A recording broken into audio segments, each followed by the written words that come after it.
দেখো আমার শেকটা রেডি। আর চিয়া সিডটা দিয়ে দেবো।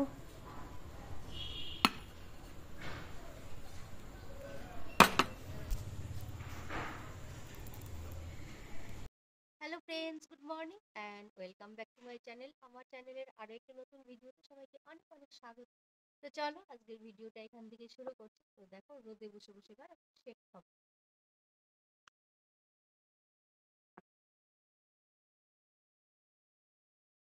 তো খুব ভালো হয়েছে শেকটা। আর সকালবেলা যদি এরকম একটা হেলদি ব্রেকফাস্ট করা যায় তাহলে কিন্তু আমাদের শরীরের পক্ষে অনেকটাই ভালো। তো যাই হোক, এটাই আমার ব্রেকফাস্ট আর এটা খেয়ে আমি খুব ভালো থাকি। মাঝে মাঝে একটু এটা ওটা ট্রাই করি, সেটা তো করতে হবে, বাট রেগুলার আমি এই ব্রেকফাস্টটাই পাই। মেয়ের পরীক্ষা আছে, মেয়ে এক্সাম দিতে চলে গেছে, আর আমি রোদে বসে বসে শেক খাচ্ছি। দাদাভাই দোকানে চলে গেছে। তো যাই হোক, এবার ব্রেকফাস্ট করব, ভিডিওটা রেডি করব, এডিট করব। আর হাওয়া কিন্তু ভালোই দিচ্ছে, বাইরে প্রচুর হাওয়া।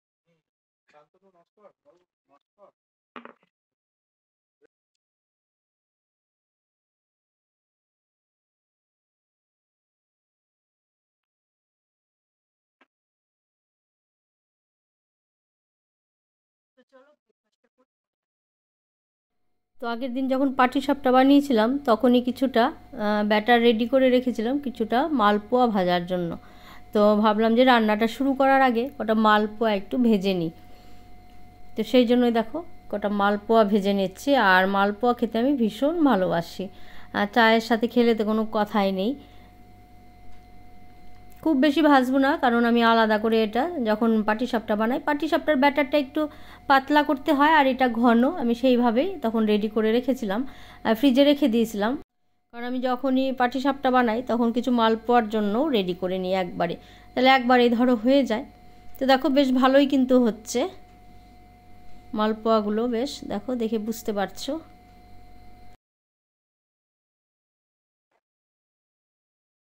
দারুণ হচ্ছে গরম গরম মালপোয়া। কে কে খেতে ভালোবাসো বলো, চলে আসো। চা তার সাথে মালপোয়া হলে কিন্তু বেশ জমেই যায়।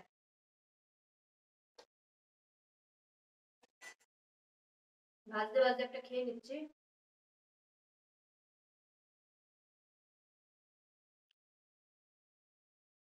তো চলো পরে আবার দেখা হবে, ভেজে নিই। আজ রান্না করব পাবদা মাছের ঘষা। ঘষা রেসিপি আমার চ্যানেলে আছে, যারা নতুন শুনছো তারা দেখে নেবে। তো দেখো এখানে শুকনো কড়াইতে তেল দিয়েছি, কাঁচা লঙ্কা, হলুদ দিয়েছি, আর কিছু দিই, আর নুন দিয়েছি। এবার এটাকে খুব ভালো করে ঘষতে হবে, ঘষতে ঘষতে নুনটা গলে যাবে। তো আমি এক হাতে করছি ক্যামেরা ধরে, ওই জন্য একটু কড়াইটা ঘুরছে। এভাবে আমাকে ঘষতে হবে অনেক। তো দেখো এভাবে আমি অনেকক্ষণ ঘষতে ঘষতে নুনটা কিন্তু একদম গলে গেছে। আর এবার দেখো গ্যাসটা জ্বালিয়ে দিয়েছি, এবার গ্যাসটা একদম সিমে থাকবে। এবার দিয়ে দেবো আমি নুন মাখিয়ে নিয়েছিলাম, সরি, এবার মাছগুলোকে আমি পরপর এর মধ্যে সাজিয়ে দেবো ভালো করে।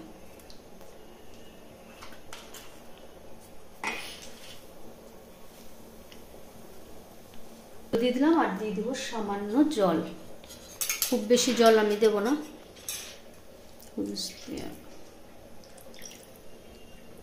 তো এই পরিমাণে জল দিলাম যাতে মাছগুলো সেদ্ধ হয়ে যায়। আর এবার দিয়ে দেবো ঢাকা চাপা। তো 10 মিনিটে কিন্তু এটা হয়ে যাবে। ওইদিকে হচ্ছে ভাত আর এদিকে হচ্ছে মাছ। তো চলো মাছটাকে একবার আমি উল্টে পাল্টে দিই।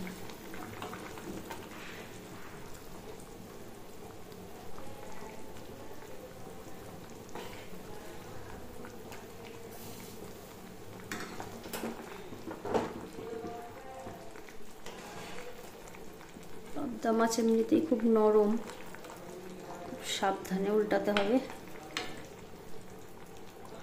না উল্টালেও হবে, কারণ মাছের মধ্যে ঝোলের মধ্যে ডুবেই আছে।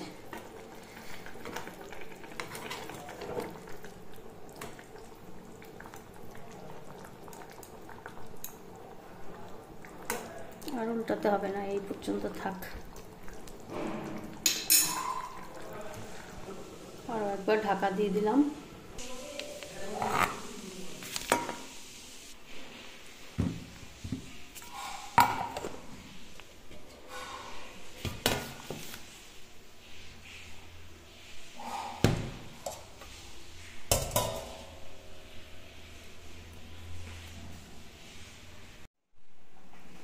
তো চলো দেখা যাক, ফাইনালি তোমাদেরকে দেখিয়ে দিচ্ছি আমার ঘষা কেমন হয়েছে। দেখো 10 মিনিটে, দেখো ভাত হয়নি কিন্তু, ভাত এখনো হচ্ছে। আমার কিন্তু ঘষার প্রিপারেশনটা হয়ে গেছে। তো কেমন হয়েছে অবশ্যই কমেন্ট করে জানিও। আর যদি এর স্বাদ পেতে চাও, আমি রিকোয়েস্ট করব বাড়িতে একবার হলেও এই প্রিপারেশনটা বানিয়ে নিজেও খেয়েও আর পরিবারের সদস্যদের খাইও। আশা করি তোমার প্রশংসা করবেই। তো দেখো কতটা লোভনীয় হয়েছে, গরম ভাতে জাস্ট জমে যাবে। তো রান্নাবান্না হয়ে গেছে। তো চলো মেয়েকে খেতে দিই, আর মেয়েকে খেতে দিই আমিও বসবো। তো তোমাদের দাদা ভাই আজকে দোকানে আছে, ও তো একবারে রাতে আসবে আর কি। ওর জন্য টিফিন পাঠানো হয়, রুটি ফল এগুলো দেওয়া হয়, রুটি তরকারি ফল এইসব। তো একটু রুটি পছন্দ করে, আমি যেরকম একটু ভাতটা পছন্দ করি, কিন্তু তোমাদের দাদা ভাই রুটি খুব পছন্দ করে। আবার মেয়েও তেমনই হয়েছে, মেয়েও খুব রুটি খেতে চায়। তো আমি দিই না খুব একটা, তো ভাতই দেওয়ার চেষ্টা করি। যাই হোক, তো দেখো কতটা টেস্টি হয়েছে। ঘষার রেসিপিটা আমার চ্যানেলে আছে, তোমরা কিন্তু দেখতে পারো। ঘষা বানানো যায় ইলিশ মাছ দিয়ে, ট্যাংরা মাছ দিয়ে, পাবদা মাছ দিয়ে, আর মাছ দিয়ে, মানে যেই মাছগুলো না ভেজে খাওয়া যায় সেটা দিয়ে কিন্তু ঘষা বানানো যায়। তো দেখো খাবার দাবার বেরিয়ে নিয়েছি, আর চলো খাওয়া দাওয়া করে নিই।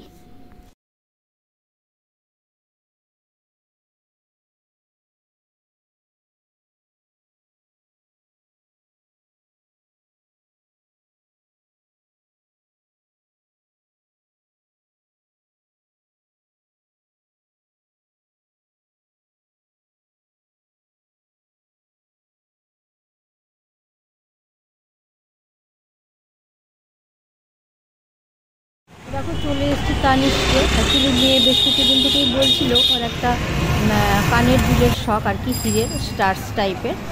তো সেই জন্যই ভাবলাম মেয়ের ইচ্ছেটাকে আজকে পূরণ করাই হোক। তো ওর বাবাকে বললাম, বললো চলো। তো দেখো ও ছোটো ছোটো পছন্দ করে, তো সেই জন্য এটা নেওয়া হয়েছে। কেমন হয়েছে তোমরা একটু কমেন্ট করে জানিও, কারণ বড় দুল টুল পড়ে না ওর কানে। এর আগে ছিল, ও হারিয়ে ফেলেছিল, তো তারপর কিন্তু আর কেনা হয়নি। তো যাই হোক, আর এদিকে দেখো গরম গরম মোমো খেতে চলে এসেছি। মেয়ে তো খুব পছন্দ করে মোমো, তো সেই জন্যই মোমো নেওয়া হয়েছে। আর ঠান্ডার দিনে মোমো খেতে কিন্তু বেশ ভালোই লাগে। তো এই দাদার মোমো খুব ভালো, আমরা এখানে এলে ওনার থেকেই মোমোটা খাই, মেট্রো বাজারের সামনে। যারা খাও তারা জানো বহরমপুরের।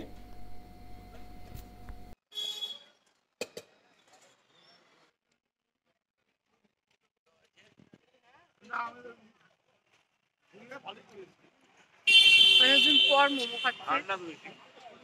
গরম না কেন? গরম তো না গো, একদম ঠান্ডা। খুব তো ইয়ে হবে।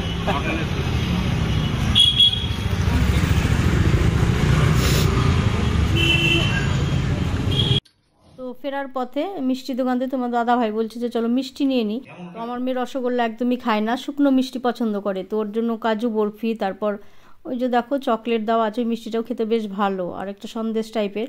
আর জয়নগরের মোয়া নিয়েছে, আমি ভালোবাসি না ওটা, মেয়েও খায় না, সেই জন্য একটাই নেওয়া হয়েছে। এখন বাড়ি চলে এসেছি, হঠাৎ খুব মাথা ধরেছে জানো তো। আমার সহজে কিন্তু মাথা ব্যথা হয় না, হয়তো একটু ঠান্ডা লেগে গেছে, মানে চোখ দিয়ে মাথা দিয়ে না মানে প্রচণ্ড ভার হয়ে আছে। তো শরীরটা ভালো লাগছে না। তো যাই হোক, ডিনার হয়নি এখনো, একটু পর ডিনার করব। যেহেতু মোমো খেয়েছি, খুব একটা খিদে নেই, একটুখানি ভাত মাখবো, মেয়েকে একটু খাইয়ে দেবো আর আমিও একটু খাবো। তো ভাবলাম যে যাই হোক, ভিডিওটা তো শেষ করা হয়নি, ভিডিওটা শেষও করে দিই। তো যাই হোক, কেমন লাগলো আমার আজকের ভিডিওটা কমেন্ট করে কিন্তু অবশ্যই জানিও। আর ভালো লাগলে একটু লাইক করে শেয়ার করে দিও তোমাদের বন্ধু বা রিলেটিভসদের সাথে, কারণ তোমাদের সহযোগিতা পেলে কিন্তু আমি অনেকটা দূর এগোতে পারবো। তোমাদের প্রচুর প্রচুর ভালোবাসা পাচ্ছি, কমেন্ট পাচ্ছি, খুব ভালো লাগছে। তো সবাই সুস্থ থেকো, ভালো থেকো, আর খুব সাবধানে থেকো, কারণ প্রচন্ড ঠান্ডা পড়েছে। আর এই ঠান্ডাতে কিন্তু সবাইকে একটু সাবধানে থাকতেই হবে। তো যাই হোক, আর ভিডিওটা বড় করছি না, সবাইকে গুড নাইট বলে দিচ্ছি। সবাই সুস্থ থেকো, ভালো থেকো, সবাইকে আমার অনেক অনেক প্রাণ ভরা ভালোবাসা। টাটা।